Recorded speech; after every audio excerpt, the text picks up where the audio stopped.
Hello, hello, I'm here at the Vatnajökull Glacier outlet, and this is a rather wet day. 1st of August actually, so it should be the height of summer, but it doesn't look it. Anyway, here we have a glacial lake that's at the tip of the outlet, and the glacier is melting, of course. Here we have a lava mountain. Let me zoom. So here we can see the horizontal layers of lava. This is old lavas. They're several million years old, and this is in southeast Iceland. So they may be about 10 to 12 million years old.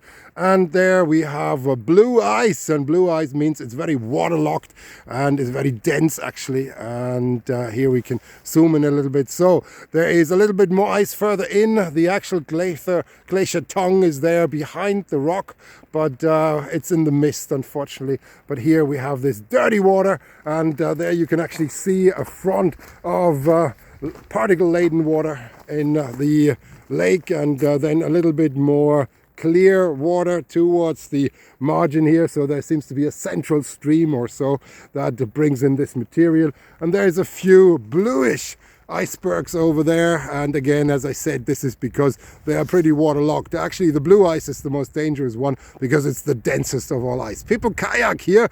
I personally think it's a little too chilly for my taste, but well, if you fancy, then that's something you can do here. So here we have some glacial moraine deposits, rounded boulders of different sizes, pebbles, boulders, all sorts of things, partly broken, of course. If they break like this one here, then you get some pointy edges. Let's see whether I get this zoomed in. Yeah, here you get some pointy edges, but otherwise they're rather rounded because of glacial polishing and glacial transport, where things grind against each other. And over there we have some large moraines on the horizon. So this is when the glaciers were bigger, and they were actually a lot bigger some few hundred years ago, and then they shrunk, and then now they are shrinking even further. So the glaciers have a little bit of a history. They were very small actually in the pre-medieval times. Then they grew, and then well, things were changing. So they are actually not at their maximum extent even now, and they are shrinking now, of course, at a very rapid rate. That's the unfortunate realization.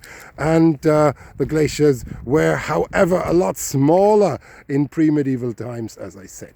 So here, last look over there onto the little icebergs in our glacial pond here, and last look here at the lava mountain as well. I say thank you very much and all the very best.